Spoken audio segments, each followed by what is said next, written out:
Commander Daeho stared at the star map floating above his desk. The blue hologram showed thousands of star systems, trade routes, and patrol zones. But there was one area that remained completely empty, a large red circle marked Sector 7 Alpha, with the words Restricted, Penalty Death, written in bold letters.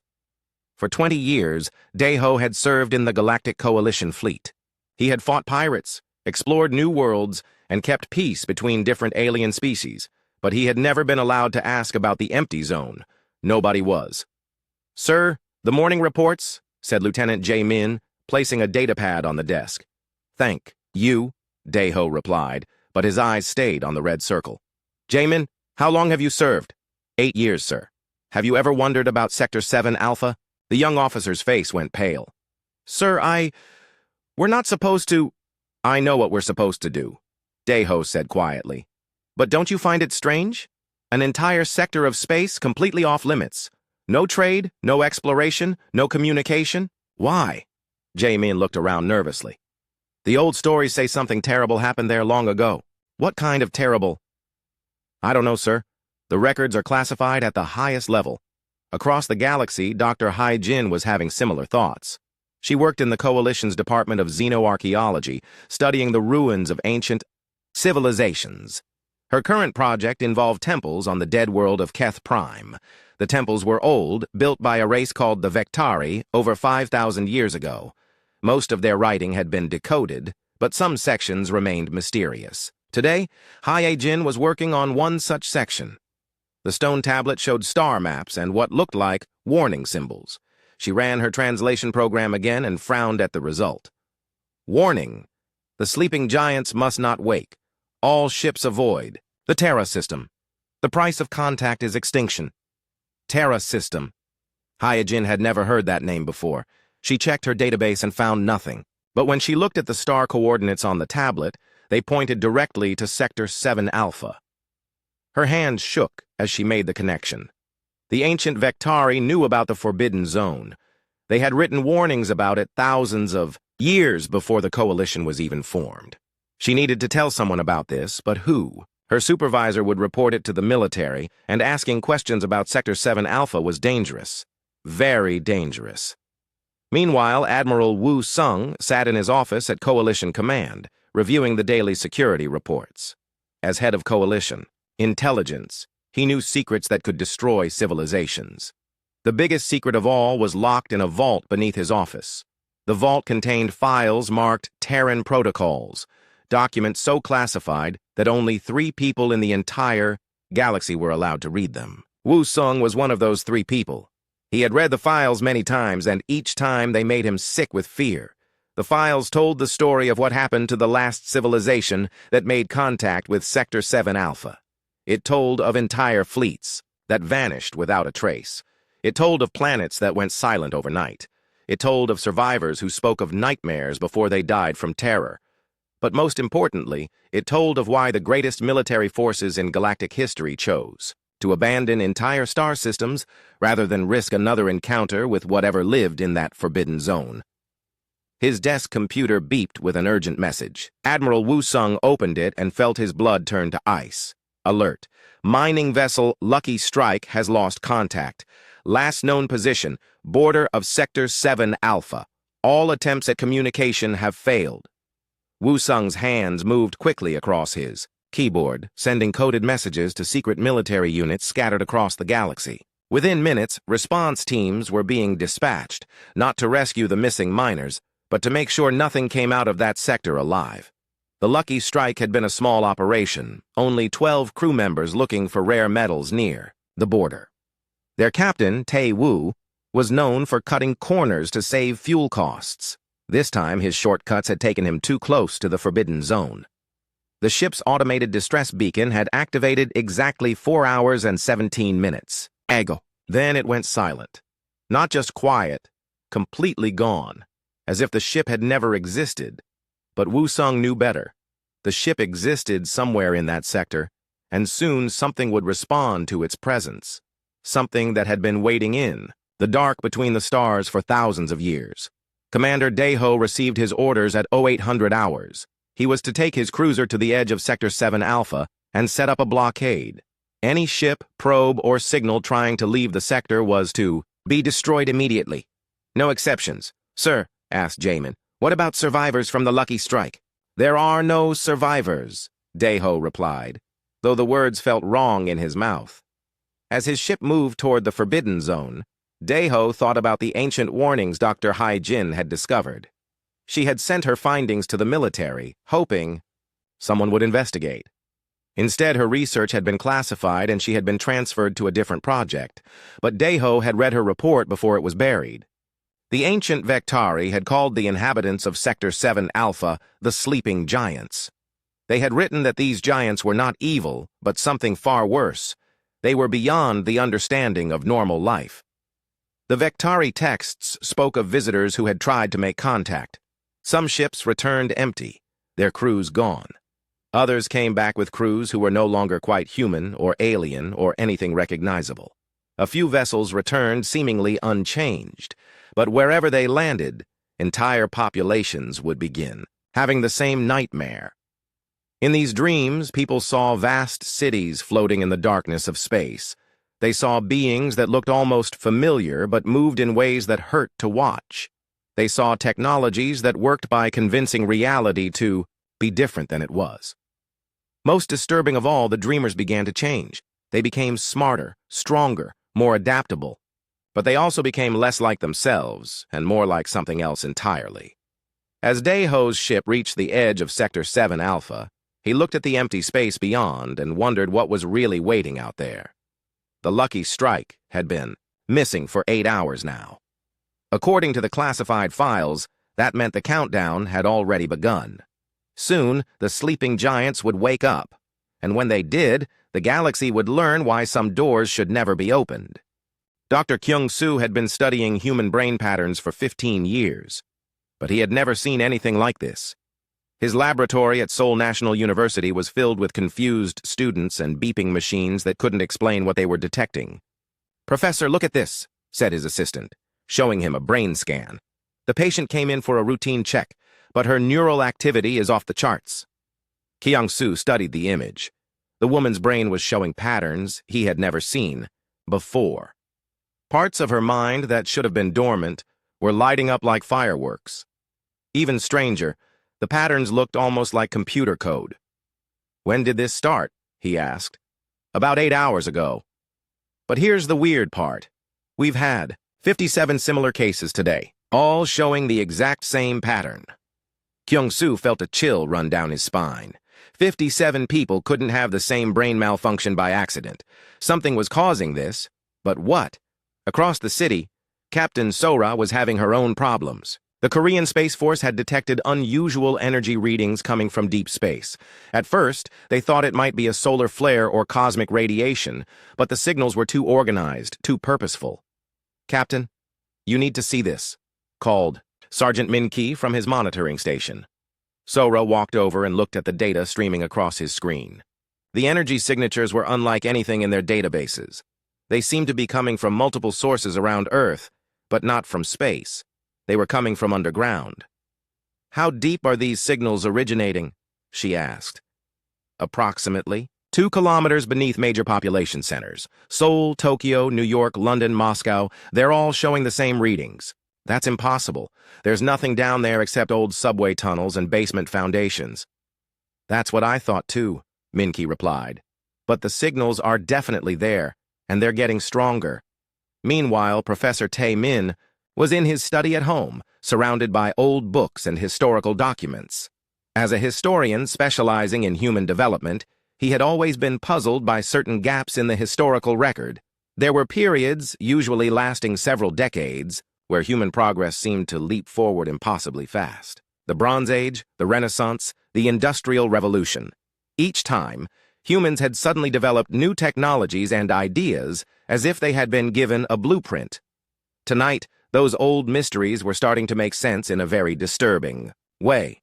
Taemin had been studying cave paintings from around the world, looking for common themes. What he found made his hands shake as he wrote his notes. Every ancient culture had stories about sky people who visited Earth long ago.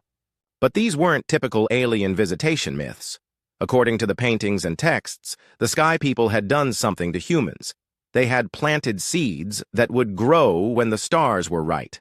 The cave paintings showed humans before and after this planting. Before, they looked normal. After, they had symbols floating around their heads. Symbols that looked remarkably like the brain patterns Dr. Kyung-soo was seeing in his patients. Dr. Kyung-soo's phone rang at 2 a.m. It was the hospital emergency room. "Doctor, you need to come in immediately. We have over 300 patients all showing the same symptoms." "What symptoms?" Kyung-soo asked, already putting on his clothes. "They're all having the same dream, while awake." When Kyung-soo arrived at the hospital, he found hundreds of people sitting calmly in chairs, their eyes closed but clearly conscious. Nurses moved between them, checking vital signs and looking worried. "What are they dreaming about?" he asked the head nurse. "Star maps," she replied. "They're all describing the same star systems, the same planets. But here's the strange part. They're also describing technologies that don't exist yet." Kyung-soo approached one of the patients, a middle-aged woman named Ha-young. "Can you tell me what you're seeing?" he asked gently. Without opening her eyes, she began to speak. "There are ships in the darkness between stars, beautiful ships that move without engines. They're waiting for something, a signal." "What kind of signal?" "A call for help. Someone is in trouble and the ships are waiting to respond, but they need us to wake up first." "Wake up from what?" "From sleeping. We've been sleeping for so long we forgot we were asleep." Captain Sora's equipment detected the moment everything changed. At exactly 3:17 a.m., the underground energy sources suddenly synchronized. Instead of random pulses, they began broadcasting. "In perfect harmony." "Captain," Minki called out, "the signals are forming a pattern. It looks like a activation sequence." "Activating what?" Before he could answer, the lights in their facility flickered and went out. Emergency power kicked in, but their computers showed something impossible. Energy readings around the globe had just increased by 400%. Deep beneath Seoul, ancient machinery that had been dormant for thousands of years began to hum with power. Similar facilities under every major city on Earth were coming online for the first time since they had been built. Professor Taemin felt it happen. He was still in his study when a wave of knowledge washed over him. Suddenly, he understood the gaps in human history. Humans hadn't developed faster during those periods. They had been remembering what they had been designed to do. The Sky People hadn't been visitors. They had been engineers. They had taken early humans and changed them, adding capabilities that wouldn't activate until they were needed. Then they had left, erasing most traces of their work, but they had left instructions, hidden in human DNA, waiting for the right trigger. That trigger had finally arrived. Dr. Kyung-soo watched in amazement as his patients began to change. Their brain scans showed neural pathways forming at impossible speeds. They were becoming smarter, faster, more capable with each passing minute. "Doctor," one patient said, opening her eyes for the first time in hours, "we need to prepare." "Prepare? For what?" "Someone sent a distress call. A mining ship called Lucky Strike. They don't know it yet, but their signal reached us. And when humans receive a distress call, we respond. But the ship is outside our solar system. We don't have the technology to help them." The woman smiled, and for a moment her eyes seemed to hold the light of distant stars. "We will." Across Earth, similar scenes were playing out. Humans who had gone to sleep as ordinary people were waking up with knowledge they had never learned. Engineers who suddenly understood physics that hadn't been discovered yet. Soldiers who found themselves knowing tactics for battles that had never been fought. Captain Sora received a call from her superior at 4 a.m. "Captain, we need you to report to headquarters immediately. We're getting reports of unusual construction activity around the globe." "What kind of construction?" "The kind that shouldn't be possible. Orbital shipyards are appearing in Earth's atmosphere, full-sized ones, and they're building ships. As the sun rose over Earth, humanity began its transformation. The sleeping giants were waking up, and they were remembering why they had been created. The galaxy was about to learn that some species weren't meant to stay quiet forever, and somewhere in the darkness between stars, ancient enemies detected the activation signal and began their journey home. Ambassador Jinwoo had been chosen for the most dangerous diplomatic mission in galactic history. The Coalition Council had spent 3 days arguing about whether to make contact with Sector 7 Alpha, and Jinwoo was their compromise candidate. "You understand the risks?" Admiral Woo-sung asked him in the briefing room. "I understand that previous contact attempts resulted in disaster," Jinwoo replied calmly. "But I also understand that something in that sector is building ships. Big ships. If we don't establish communication soon, we might not get another chance." Commander Daeho had reported the impossible sight 12 hours ago. Massive construction platforms had appeared in the void near the third planet of the Terra system. They were building vessels using technology that violated known physics, ships that seemed to bend space around them as they took shape. "The probe will carry a simple mathematical message," Specialist Minho explained, showing Jinwoo the communication device. "Prime numbers, basic physics constants, and a peaceful greeting. If they respond positively, you'll follow with more complex communications." "And if they respond negatively?" Jinwoo asked. Minho looked uncomfortable. "The probe is equipped with a singularity bomb. If we detect hostile intent, we'll detonate it before any response can reach Coalition space." On Earth, Commander Nari stood in a room that hadn't existed yesterday. The underground facility had grown itself overnight, walls flowing like liquid metal to create spaces perfectly suited for their new purpose. She understood its function instinctively, though she couldn't have explained how. "Status report," she said to the air, and holographic displays materialized around her. The displays showed Earth's defensive network coming online. Orbital platforms were manufacturing ships at a rate that should have been impossible. Each vessel incorporated technologies that human scientists were only beginning to understand, but somehow every human engineer knew exactly how to build them. "Commander," said Lieutenant Dong-Soo, entering the command center. Like everyone else, he had changed over the past day. His eyes held a sharpness that hadn't been there before, and when he moved, it was with the precision of someone who had trained for combat his entire life. "The outer sensor grid is complete. We're detecting Coalition vessels at the edge of the system. Their intentions? Mixed. Some appear to be observing, others are positioning for attack, and there's something else. A small probe approaching with what looks like a communication device." Nari considered this information. Part of her mind, the part that had been dormant until yesterday, understood the situation perfectly. The galaxy's major powers were afraid of humanity, and they had good reason to be. But they were also curious, which meant there might be a chance for peaceful contact. Allow the probe to approach, she decided, but prepare defensive measures. The Coalition probe entered Terra systems 6 hours later. Its simple message was detected immediately by Earth's sensors, which had become far more sophisticated than they had been just days before. Jinwoo waited nervously in the Coalition command center as their probe transmitted its mathematical greeting. According to their calculations, it would take 40 minutes for the signal to reach the third planet and another 40 minutes for any response to return. They received an answer in 6 minutes. It wasn't a mathematical response. Instead, Earth's reply came in perfect galactic standard, the common language used by all Coalition species. "We understand your message, Coalition vessels. We appreciate your peaceful intentions. However, we must inform you that your presence has triggered protocols we cannot control. You should withdraw immediately." The command center fell silent. Not only had the inhabitants of Sector 7 Alpha responded instantly, ignoring the laws of physics that governed communication across interstellar distances, but they had also demonstrated knowledge of the Coalition and its languages. "How is that possible?" whispered Jinwoo. Specialist Minho was staring at his instruments with a look of pure terror. "Sir, the energy readings from their star system just increased by 900%. And there's something else. I'm detecting massive gravitational disturbances throughout the sector. It's like they're bending space itself."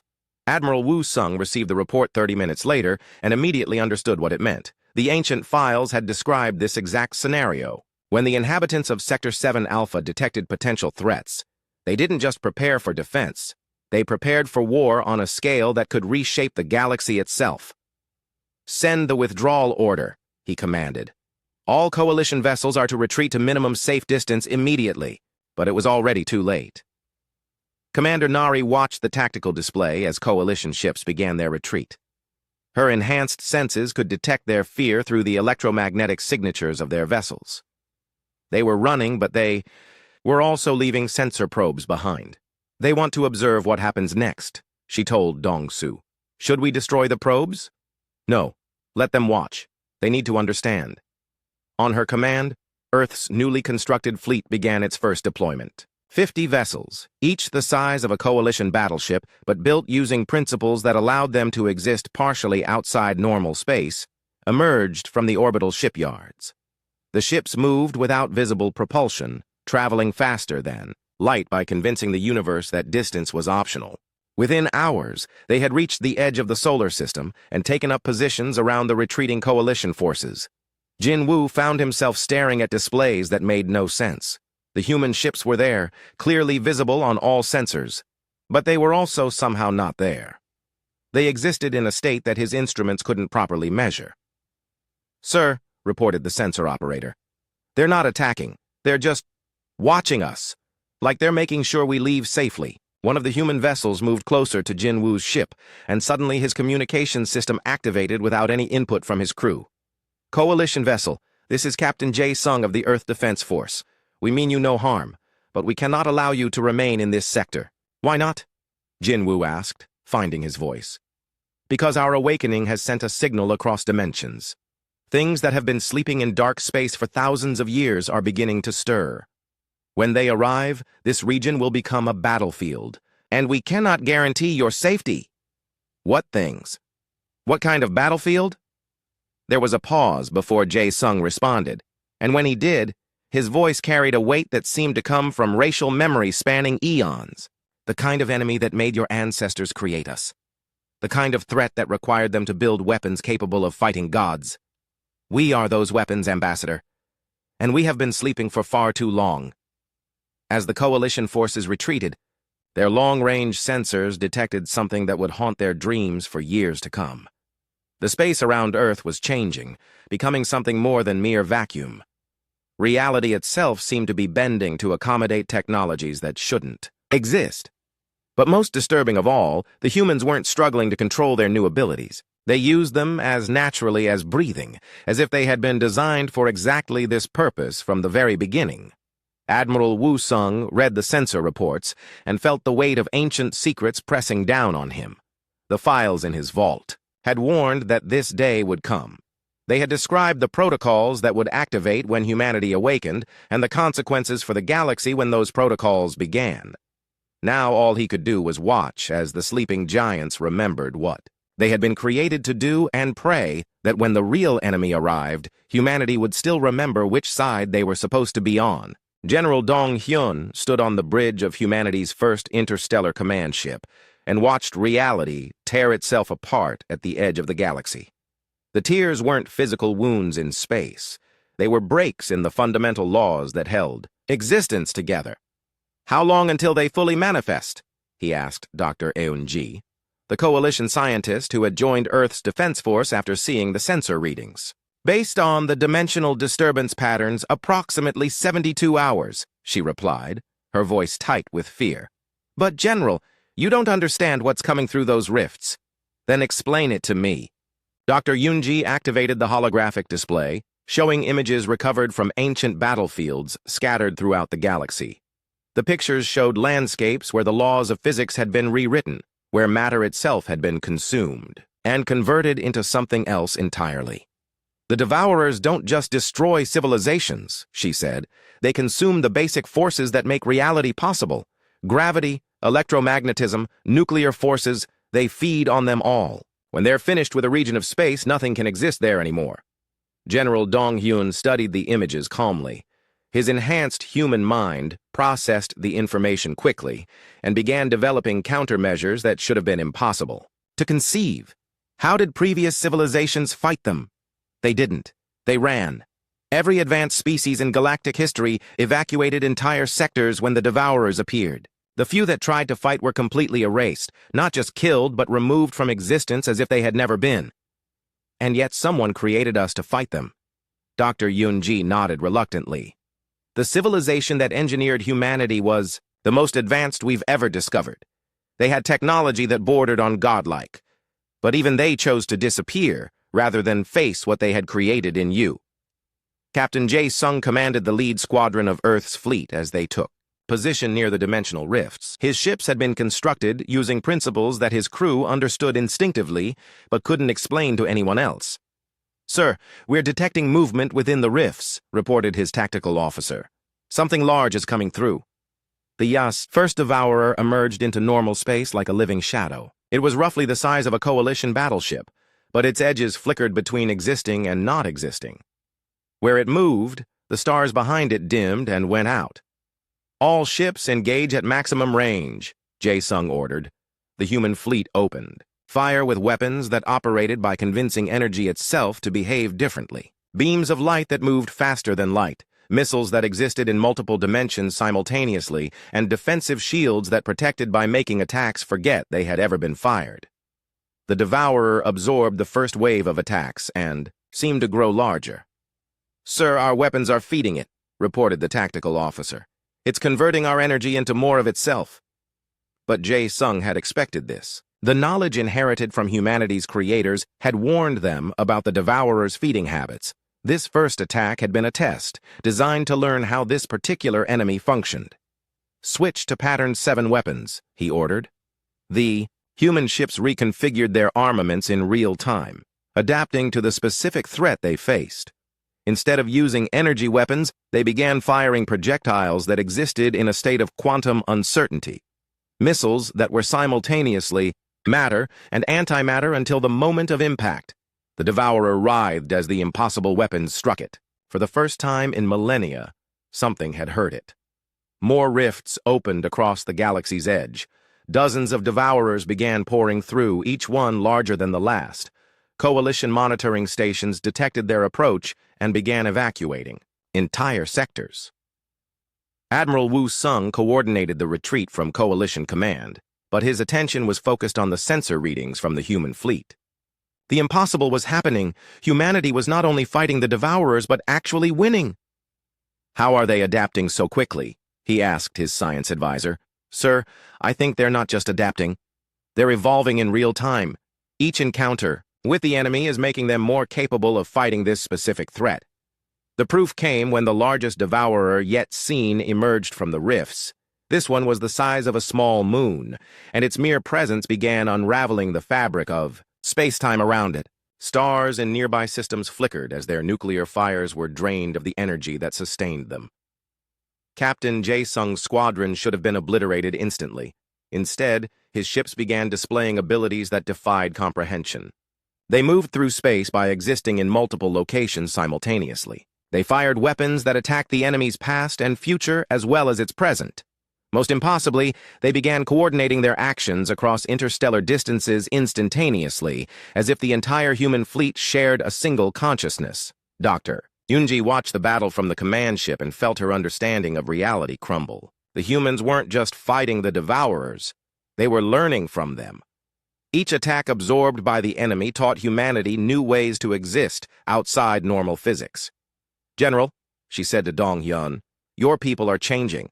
Not just tactically, but fundamentally. They're becoming something that can match the Devourers on their own terms." "Is that a problem?" Dong Hyun asked.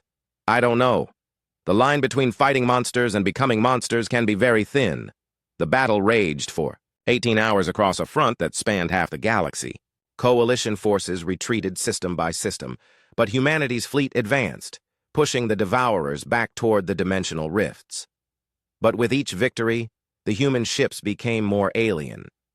They began existing partially outside normal space-time. Their crews reported shared consciousness experiences where individual identity merged into something larger. Most disturbing of all, they began reproducing their ships not through construction, but through a process that resembled cellular division. The turning point came when the largest Devourer attempted to consume an entire star system. The human fleet arrived just as the enemy began feeding on the system's sun, draining the nuclear furnace that had burned for billions of years. Instead of trying to stop the feeding process, humanity did something unprecedented. They began feeding alongside the Devourer, converting the star's energy into new forms that the enemy couldn't digest. The Devourer found itself competing for resources with beings that could adapt faster than it could consume. For the first time, since it had awakened in dark space eons ago, It experienced something like fear. Captain Jae-sung felt the change ripple through his consciousness and the consciousness of every human in the fleet. They were no longer just fighting the Devourers, they were becoming capable of outcompeting them. All ships, he broadcasted across the fleet's shared mental network, prepare for final phase operations. General Dong-hyun received reports that should have been impossible. Human forces were not just winning individual battles.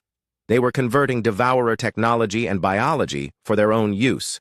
Captured enemy vessels were being integrated into the human fleet, their reality warping, capabilities studied and improved upon. "Sir," reported his intelligence officer, "we've confirmed it. Our forces aren't just fighting the enemy anymore. They're incorporating them." Incorporating them how? They're learning to exist as Devourers do, but with human intelligence and purpose. They're becoming something new. As the ancient enemy retreated toward the dimensional rifts, humanity followed, but the beings that pursued the Devourers into dark space were no longer entirely human. They had become something that could hunt predators of reality itself. The galaxy had been saved from the Devourers, but now it faced a new question. What happened when humanity won by becoming more dangerous than the threat they had been created to fight? President Hae-won stood in what had once been the United Nations building, but was now something far beyond human architecture. The walls existed in multiple dimensions simultaneously, and the windows showed views of distant galaxies as clearly as the city outside. She was no longer entirely human herself, but she retained enough of her original nature to serve as a bridge between what humanity had been and what they were becoming. "The coalition delegation is here to see you," announced her aide, though the concept of physical presence had become somewhat flexible since humanity's transformation. Admiral Sung Min materialized beside her, his form flickering between the appearance of a man and something that existed as pure information across interstellar space. As humanity's supreme military commander, he had led the pursuit of the Devourers into dark space, and what he had found there had changed him profoundly. "How did the final hunt go?" Hae-won asked. "We found their origin point," Sung Min replied, "a region where reality itself was damaged long ago. The Devourers were trying to heal it by consuming everything else and converting it into raw possibility. And now? We've begun the repair process ourselves. It turns out that once you understand how reality works on a fundamental level, fixing it becomes rather straightforward." President Hae-won nodded. This was exactly what she had feared. Humanity hadn't just defeated the Devourers, they had surpassed them, becoming entities capable of repairing damage to the basic structure of existence. The question now was whether the rest of the galaxy could coexist with beings who treated the laws of physics as suggestions. The coalition delegation entered the chamber, led by Ambassador Jin Woo. He looked older than his years, bearing the weight of decisions that affected entire civilizations. Behind him came Admiral Woo Sung and Dr. Yoon Ji, along with representatives from dozens of species. "President Hae-won," Jin Woo began carefully, "we've come to discuss the future of galactic civilization."